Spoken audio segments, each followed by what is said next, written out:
And we increased the fund balance. There had been, we call it the fund balance, the rainy day fund, but you've got to have money there for bad economic times, and it's there right now during these Obama years for bad economic times in Floyd County to help the commission that's currently there get through these times. We raised it to $22 million, more than 3 times what it had ever been in the history of Floyd County. There was a time 10 or so years before that it was actually a deficit, the only time it had been a deficit in Floyd County. With that, we also went to Moody's in New York.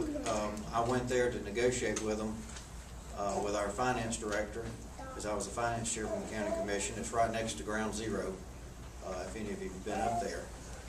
And unlike the Obama government that's upset about being downgraded, we were upgraded. We got Floyd County's first ever AA bond rating for Floyd County. The hospital board, which I'm at Redmond there, which is part of HCA, the same hospital here, but I was on the management board, got put on there as being from the county commission. They just lost $9 million, and they said, we've got a lot of indigent care, which they do.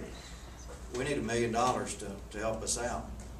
We didn't give them that $1 million, but what we did was we let them use our AA bond rating, borrow the money, and Floyd Medical had their largest expansion in history. It saved them $18 million in interest by using our AA bond rating. It cost the county not a penny. They were profitable the next year, and they have been profitable ever since. This is the poor county hospital, which has now grown up into a modern medical facility. We built a stadium for the Rome Braves there now. I was honored to be chosen by the county to be the negotiator with the Atlanta Braves. Our one Democrat on the commission, he kind of joked and he said, "You don't want me doing it, you know I'm going to give it away." And he's a great guy, but not a tough negotiator. We had a really good contract. It means that Floyd County has no ongoing cost for that stadium. The Braves actually give us a percentage of season tickets. That's going into a sinking fund, which now has $1 million in it for future costs, so that when that stadium needs some infrastructure upgrades in future years, the money will be there for it. It's dedicated to that, can't be touched for anything else. I get frustrated at the 411 connector out here, and I know Congressman Gingry's worked hard and provided funds to help that. The northern leg of the bypass should have already been built. It'll be a goal of mine. We built a stadium in a year. We didn't have the land.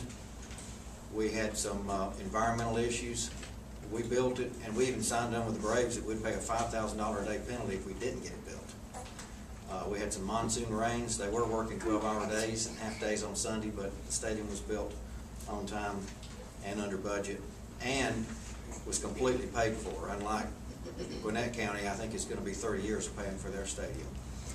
So my point, and I could give some other examples, is we had a good financial commission, and I was finance chairman, and I worked hard on that. I want to work just as hard on the state budget, not taking it out on the backs of the employees or the citizens, but finding efficiency in government, finding ways such as Floyd Medical, saving them $18 million, but not costing the taxpayers $18 million to get them that $18 million. Another example is the Lowe's Distribution Center. 7 years ago, we looked at that land. There were people that wanted to buy it. The city mayor, Ronnie Wallace, and I actually went up there and got an option on that land for pennies on the dollar. It didn't cost a lot of money to us to do that, but it locked it in. It meant Lowe's could come in and say, here's a piece of land. It's zoned properly. The land speculators aren't going to drive the price up. They're now building a facility that will employ 600 people, 125 million facility, 33 football fields under roof. Those are the things that we need in this community. We need the roads to do it. I'll work on that. And just as with Floyd County, when we brought in over $500 million of new and existing industry expansion in our first term alone, I want you to put me to work for you over here and do the same thing. It's about jobs. It's about the economy. That is the #1 issue. And that's my number one issue. And with that, I'll be glad to take any questions. Yes, ma'am. Gail Engelhardt from the Bartow Tea Party. I wanted to find out what your stance is on T-Splosh. The T-Splosh, I think, has some real problems with it. I'm not sure that it's constitutional the way it's written, and I do have some concerns about it. We do too. I think that at the same time, I'm a fair tax person, and a sales tax is the fairest method of doing things. That's how we built the stadium. We let the voters decide on a penny sales tax over a year's time that paid for it. And so we need transportation. We need that type of tax. I think it needs to be revisited. I like the sales tax approach, but I think this particular issue could possibly even be held up in court, and it's gonna need to be revisited. Thank you.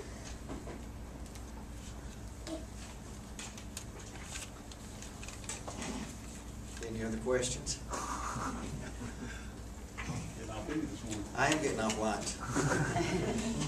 All right. Thanks a lot for your time.